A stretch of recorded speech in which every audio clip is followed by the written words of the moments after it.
Olá, sejam bem-vindos ao canal Medicina Baseada em Evidências. O meu nome é Gustavo Lenci Marques, eu sou médico, especialista em cardiologia e clínica médica e também professor universitário. E o objetivo desse canal é discutir os temas relacionados à medicina de um modo simples, porém muito bem embasado cientificamente. E no vídeo de hoje a gente vai falar sobre um tema que gera muita preocupação nos médicos que estão na linha de frente, nos pronto-atendimentos, que é a dor torácica. E quando falamos de dor torácica, muitos médicos já têm um frio na barriga. E isso é compreensível, uma vez que geralmente pensamos na dor torácica como aquela dor retroesternal, em aperto, irradiada para o membro superior esquerdo ou para a mandíbula, como demonstrado nessa figura. No entanto, muitas vezes não é assim que ela se manifesta, sendo que um estudo analisou os pacientes com infarto do miocárdio e encontrou um padrão muito mais parecido com o desta imagem. E o estudo realizado nos Estados Unidos em mais de 10 hospitais nos anos 2000 demonstrou justamente isso. Até 2% dos pacientes que receberam alta como tendo dor de origem não cardíaca apresentaram eventos nos próximos dias. Uma forma de se proteger e de evitar que isso aconteça, muitos médicos acabam pecando por excesso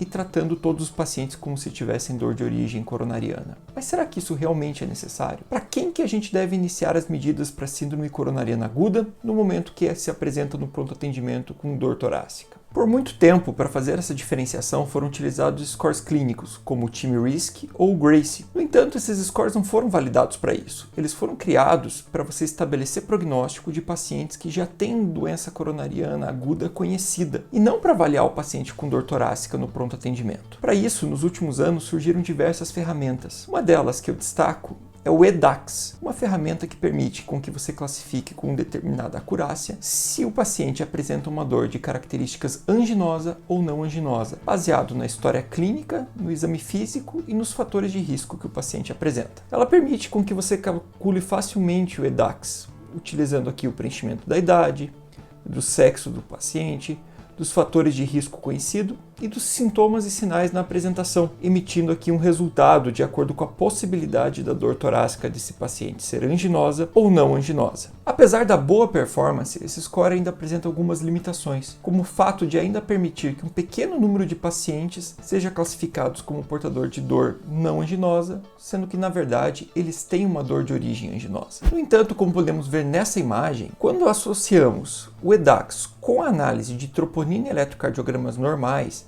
sua sensibilidade se torna de 100%. Isso significa que ele é capaz de detectar 100% dos pacientes que realmente tinham dor de origem anginosa. No entanto, a sua especificidade é de apenas 59%, ou seja, detectar negativo como aqueles que realmente não têm, demonstrando que ele é muito bom para descartar, mas não para confirmar. E outra escala que pode nos auxiliar no dia a dia é o Heart Score. Ele consiste na pontuação de 5 itens: H, de história clínica, E, de eletrocardiograma, A, de age, que seria a idade do paciente, R, de risk factors, que seriam os fatores de risco, e T, de troponina. Cada um desses itens pode receber de 0 a 2 pontos, sendo que no total a soma deve dar de 0 a 10. O Heart Score, quando comparado ao EDAX, ele possui uma performance um pouco inferior na detecção de pacientes de baixo risco, tendo um valor preditivo negativo similar, como demonstrado neste estudo. Ou seja, o EDAX tem a capacidade de descartar mais pacientes com confiabilidade. Já o Heart Score apresenta como vantagem a capacidade de estratificar o risco desses pacientes. Como podemos ver aqui,